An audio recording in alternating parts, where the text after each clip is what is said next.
Siapa di antara teman-teman yang saat ini lagi berantem sama pasangannya?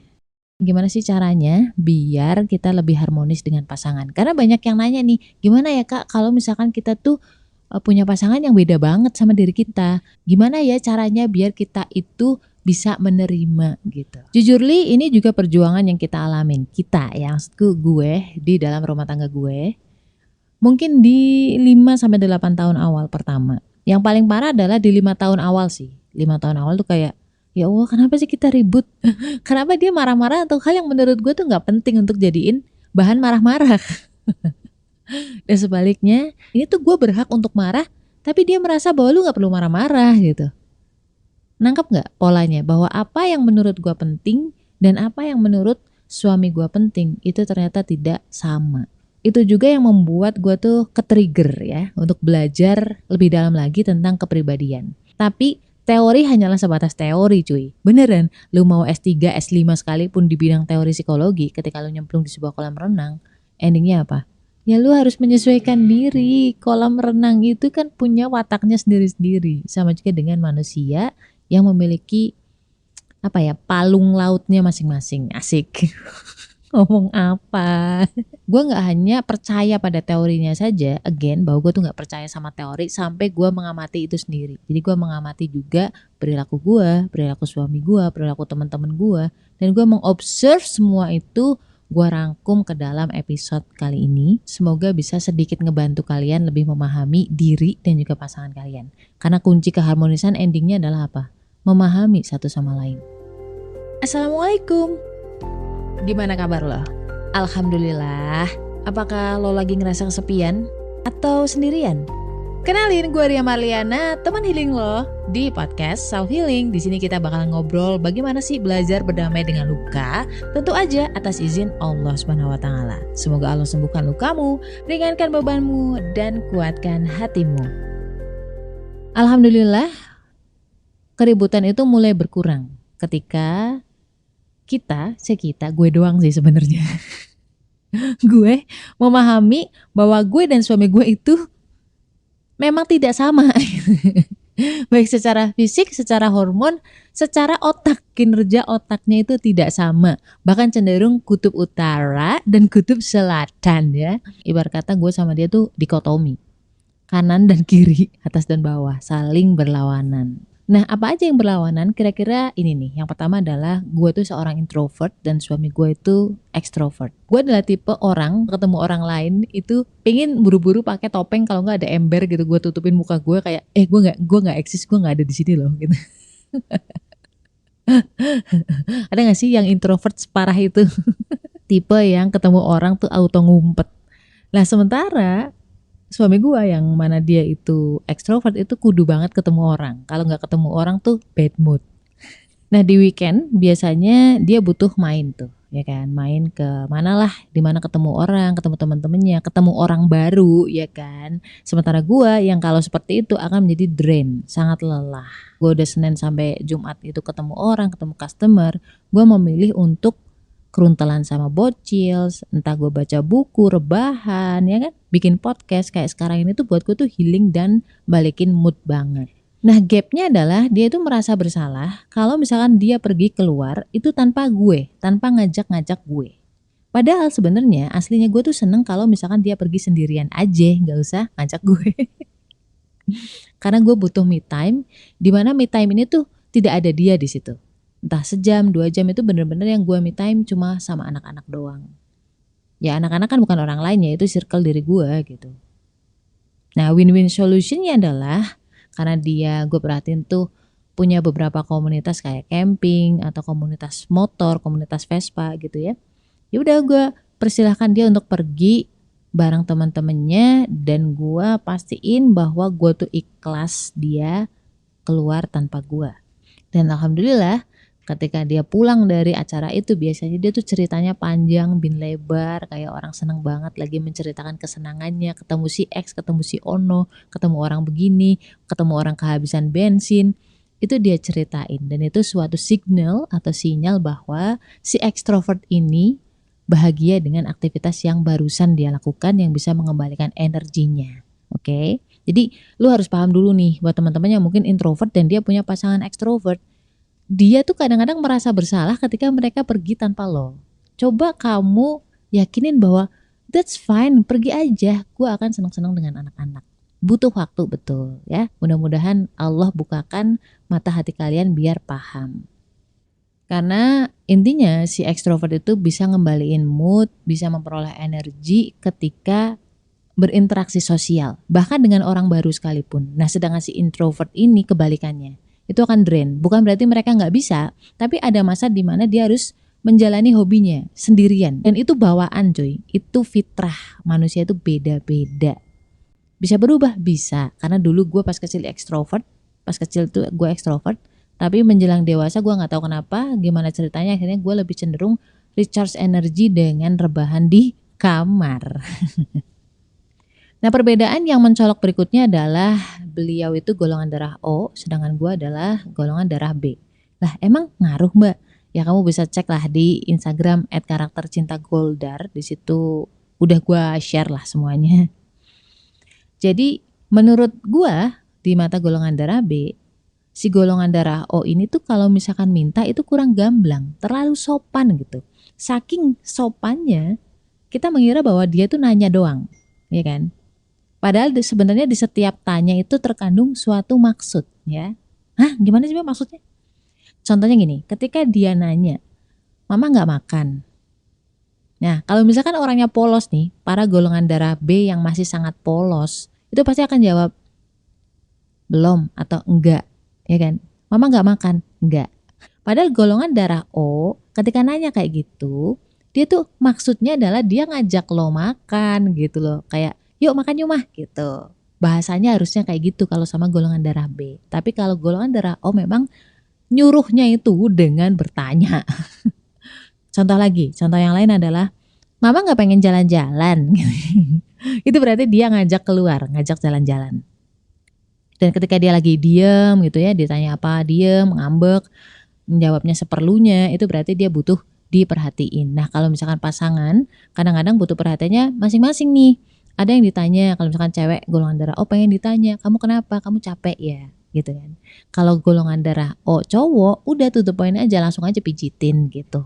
Mama gak ikut camping, Mama mau ikut camping gak? Gitu kan. Sebenarnya dia gak ngajak camping, cuman dia memastikan kalau aku tuh ikhlas dan ridho ketika dia berangkat camping sendirian. Permasalahannya adalah golongan darah B itu sering jadi people pleaser ya, untuk orang-orang yang dia sayangin. Diiya-iyain, dipaksa-paksain ikut camping padahal sebenarnya enggak mau. Gue kadang-kadang mikir gini, kalau gue paksain untuk nggak recharge energi di weekend, gue ikutan camping misalnya, padahal Senin sampai Jumat gue udah ketemu banyak orang, gue udah bekerja dan itu melelahkan buat jiwa gue kan butuh untuk recharge kan, balikin mood kan, dengan cara istirahat gitu kan, dengan bikin podcast kan. Nah, kalau misalkan gue paksain untuk ikutan camping, ketemu dengan teman-teman dia, untuk ketemu orang baru, itu gue bakal drain banget, bakal lelah banget. Dan kalau misalkan udah lelah, gue bisa uring-uringan yang nggak jelas kenapanya. Karena apa? Karena jiwa gue lelah, karena sebenarnya gue nggak mau, tapi gue terpaksa mau. Dan di situ gue harus tahu nih, oh ini gue udah dalam kondisi limit, baterai jiwa gue udah mau habis, gue butuh waktu sendiri. Jadi lu harus tegas ngomong bahwa enggak, gue nggak ikut camping. Atau minimal karena dia golongan darah O, maka kalimat yang kita lontarkan itu harus kalimat yang nice, jangan langsung enggak. Tapi bilangnya adalah kalau misalkan next time gimana? Dia udah paham bahwa oh mama nggak mau. Tuh, itu butuh waktu ya cuy. Bahkan gue butuh waktu lebih dari 8 tahun untuk memahami diksi-diksi yang dia pakai dan perbedaan diksi yang gue pakai. Kadang gue terlalu to the point, buat si golongan darah O itu terlalu menyakitkan. Perbedaan yang ketiga di antara gue dan juga suami gue adalah suami gue tuh fokus banget ke hal-hal detail dan terlihat mata. Gue kebalikannya, gue fokus ke hal besarnya, hal general dan juga abstrak. Contohnya gini, ketika dia naruh barang itu bisa berantakan di mana-mana, tapi yang gue salut adalah dia inget banget detail barang-barang yang dia letakkan seberantakan itu. Dia bisa inget jumlah telur, ketika telurnya diambil satu dia bisa tahu tuh. Bahkan gelas nih, ketika di gelas itu digeser derajatnya, pegangannya digeser gitu, dia tahu nih ini siapa nih yang ngerakin gelas gue, yang geser gelas gue, itu dia tahu. Itu subhanallah. Dan gue tuh orang yang berpikirnya tuh in general aja. Dan gue pusing kalau ngeliat barang-barang tuh berantakan, gak rapih. Nah, permasalahannya gapnya adalah ketika gue rapihin barang-barang itu, barang-barang yang ada di rumah, suami gue jadi kehilangan mind mapping dia, mapping di kepala dia, barang ini di sini, barang ono di sono, jumlah telur berapa, kayak gitu. Sudut derajat gelas berapa, itu dia tahu banget. Gue harus cari win-win solution dong, ya kan? Akhirnya gini, kita main area. Area yang tidak boleh dia berantakin adalah kamar dan juga meja kerja gue. Itu. Karena apa? Karena gue menghabiskan banyak waktu di kamar dan juga di meja kerja. Untuk yang lainnya seperti dapur dan kawan-kawan, silahkan. Bodoh amat. Nah, ketika kita udah tahu batasan-batasannya, itu insya Allah lebih bisa ya sedikit memahami dan memaklumi lah. Dan perbedaan yang keempat adalah soal bahasa kasih. Bahasa kasih suami gue itu gift dan acts of service, ngeladenin dan juga ngasih sesuatu. Sedangkan gue itu quality time dan physical touch. Quality time itu artinya kebersamaan, ya kan, menyentuh, keruntelan bareng-bareng. Nah, apa sih pentingnya bahasa kasih ini? Bahasa kasih ini adalah bahasa atau sikap-sikap di mana kita tuh merasa dicintai dan merasa sudah mencintai. Benar nggak? Banyak orang tidak paham ini. Lu bayangin ya, bahasa kasih gue sama suami gue tuh nggak ada irisannya. Kalau misalkan ada irisannya tuh misalkan kayak golongan darah A sama O. Golongan darah A itu salah satu bahasa kasihnya adalah gift, ngasih sesuatu. Dan golongan darah O itu merasa dicintai ketika ada orang ngasih sesuatu ke dia. Paham gak? Enak kan? Jadi kayak klik aja gitu, nemu koneksinya bahwa merasa mencintai dan dicintai. Itu cocok. Suami gue tuh hobi masak ya. Dan dia suka banget masakin buat kami. Di level tertentu nih, dia tuh bisa bawain tas gue. Dia tuh bisa nata sendal pas gue mau keluar, nata sendal anak-anak gue ketika anak-anak gue mau keluar rumah, bukain pintu mobil, sampai segitunya act of service-nya, ngeladeninnya.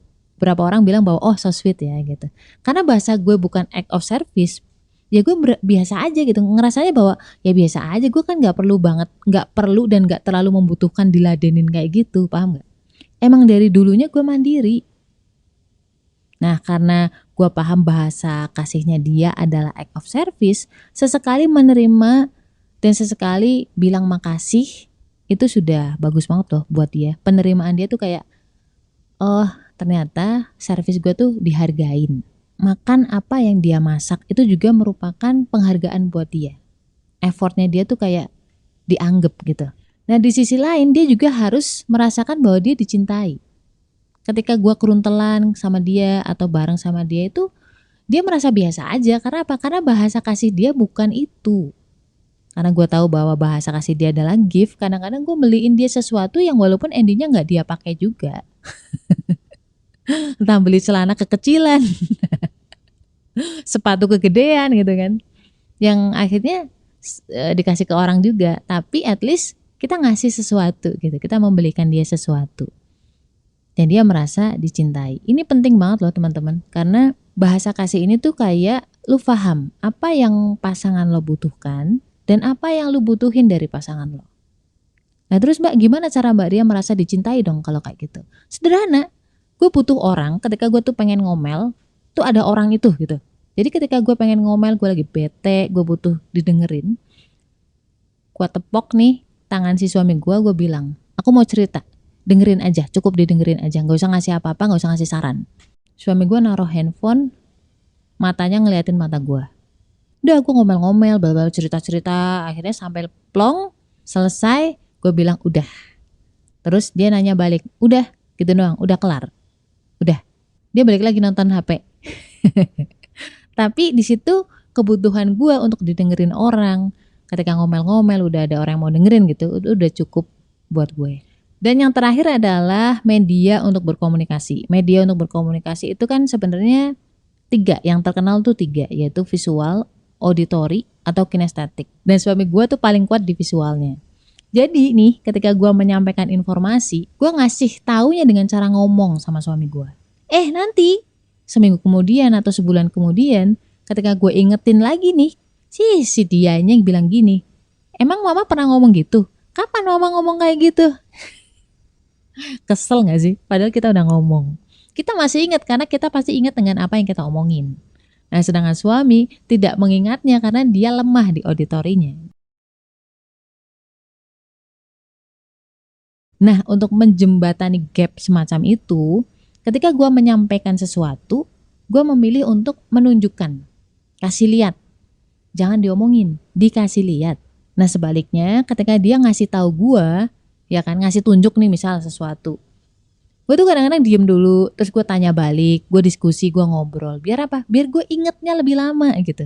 Ada obrolan kan. Kalau auditori itu kan dengan obrolan mengingatnya, dengan suara gitu.